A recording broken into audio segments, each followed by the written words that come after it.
Good morning, Mark Sudduth, HurricaneTrack.com here with your hurricane outlook and discussion for Wednesday, the 19th of July, 2017. Take a look at what's going on in the Atlantic today, and we will also look at the Pacific with a very busy lineup of systems out there. If we look at the visible satellite animation here in the Atlantic, you see that the remnants of dawn moving to the north of the ABC Islands this morning, sheared out, spread apart, dragged, whatever you want to call it, like roadkill on the highway, spread out over a large area. Terrible image in the mind, probably, but that's pretty much what happened. And you can see, too, look at this. You can see this outline of the dust, even in this visible satellite imagery. Right there is the edge of it, and then that extends on back towards Africa. And then here is Invest Area 96L. I'm going to say once again, if it was not for this extensive Saharan air layer out here that we have seen in recent couple of weeks or so, especially as it has strengthened, then this would have been much more formidable. This would have already developed, and TD4 would have also not been just TD4. It's pretty much just this dry, dusty air and the higher pressures over the Atlantic because it's July. It's not mid-August. It's not mid-September. If this continues to happen in the latter part of August, then the season may be a little bit different than people were thinking. But climatologically speaking, this is exactly what July is supposed to look like. And in fact, the mean sea level pressure anomalies for June, and this was noted in Dr. Klotzbach's July update from Colorado State University, that the pressures through this region here for the month of June were considerably below the long-term average. We will have to wait. I guess we could look it up if we had to as far as the progress for July, but let's wait until early August, then we can go back and look at July, and I think we can look at what the forecasts were for July as well from some of the models like the Euro, for example. Let's see how they were. So far, on the whole, at least through June, the pressures in the Atlantic have been below normal, and as of late, this Saharan air outbreak and the strong high pressure, the subtropical ridge over the Atlantic up here, has kept a lid on things in terms of significant development. But I'm going to tell you something, for Trinidad, especially down here, yesterday as dawn moved through, how much more significant do you want it to be? Do you want to have all that flooding? And I'm obviously being sarcastic and rhetorical here, trying to prove a point, but the heavy rainfall and the flooding was enough. They don't need a hurricane force winds on top of it. And, it was a tropical storm, as small and as short-lived as it was. We had satellite and recon data that supported it. There's just some hemming and hawing going on out there from some, that, well, whatever. I'm not even going to get into it.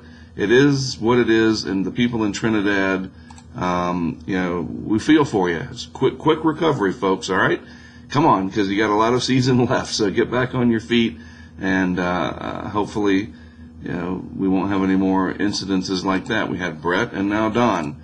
Now, as far as this system here, 96L, we'll keep an eye on it. I think that the track will be a little bit more to the north. We'll see. We'll take a look at the GFS in a moment and what it showed from the overnight run. Looking in the eastern Pacific, and this is an infrared shot because the sun has not risen over enough of the west and into the Pacific yet to show a visible satellite. So this is what I call the black and white infrared. Here's Fernanda slowly spinning down as it reaches that cooler water and more stable atmosphere. TD8 right here may or may not develop. And then here is Tropical Storm Greg, and then another system trying to develop. It's interesting looking at the upward motion panels. From what I could tell, this area is not really in the favored upward motion state right now. And yet we have all these systems. Very interesting to see this lined up like this. And look at this angle too. Isn't that? They're all, they're not straight east to west. It's hard for me to draw a straight line, but you can clearly see that this, strange angle, maybe research project for another day. But the Pacific stays busy. And that's also not completely unexpected this time of year. Also, want to point out the monsoon flow out here in the southwest. Lots and lots of rainfall, flooding. I have been out west for the last several days. I've got this conference coming tomorrow. I'm very excited about it, the Storm Geo 28th Annual Hurricane Seminar in Houston. And so I went ahead and flew out several days early, jumped in the car with a colleague of mine, and we went all across this area and up into Utah, and now we're back over here getting ready to head back to Houston. So did some observation, and we'll do some research into what we learned about that monsoon flow, because sometimes, and this is where the connection is to the tropics, later in the season, these systems, as you get troughing developing out here and the upper level ridge over here breaks down, these systems can turn, as you know, and come up towards the Baja or even just offshore, and then their moisture gets advected into the southwest, and you get tropical rainfall like we saw in 2014, and not just a sort of wind shift pattern similar to the monsoon that we see over the Indian subcontinent. All right, so the Saharan air is the dominant feature, absolutely, but this is going to abate at some point. It always does. Even in 2005, the season to end all seasons in modern times, we had a significant Saharan air outbreak on August the 15th, I think it was. I'm going to find that picture. It was a satellite picture that another colleague of mine posted on a forum a couple of years ago, trying to make a point about Saharan air. And I'm going to find that picture and show it to you, that even in mega seasons, the Saharan air is present. So once it abates, though, then we really have to pay attention as August and September, especially late August through September, look to be very busy. Looking at the GFS, let's go back to the beginning here, and I'm going to put this into motion. I really want to point out for you folks, especially here in the islands, the energy from 96L just kind of goes away over the next 5 days, really owed to that dry air. So there we are at 96 to 120. This is very fast. So basically you see down here, another way to look at it, there it is right there. The main development region over the next 5 days, no organized areas of energy consolidating. This is the vorticity signature, or spin in the atmosphere, and you really don't see anything major.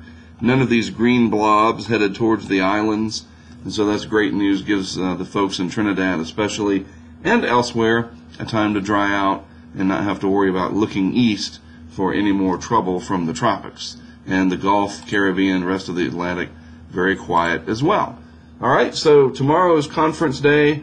I won't be available probably to do an update until the evening, and it might be late evening. So at some point tomorrow I'll put something out. We have the sea surface temperature anomaly update, which I like keeping track of. It's interesting as that evolves, week after week, and we get to look at that every Monday and Thursday from the NOAA NESDIS site. And maybe I can find that graphic too. I can see if I can get that colleague. It's Michael Watkins.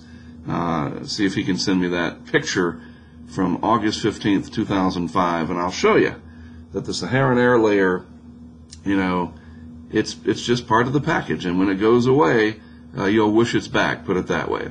Have a great rest of your Wednesday. Thanks for tuning in. As always, I'm Mark Sudduth, HurricaneTrack.com, and I'll talk to you again sometime tomorrow.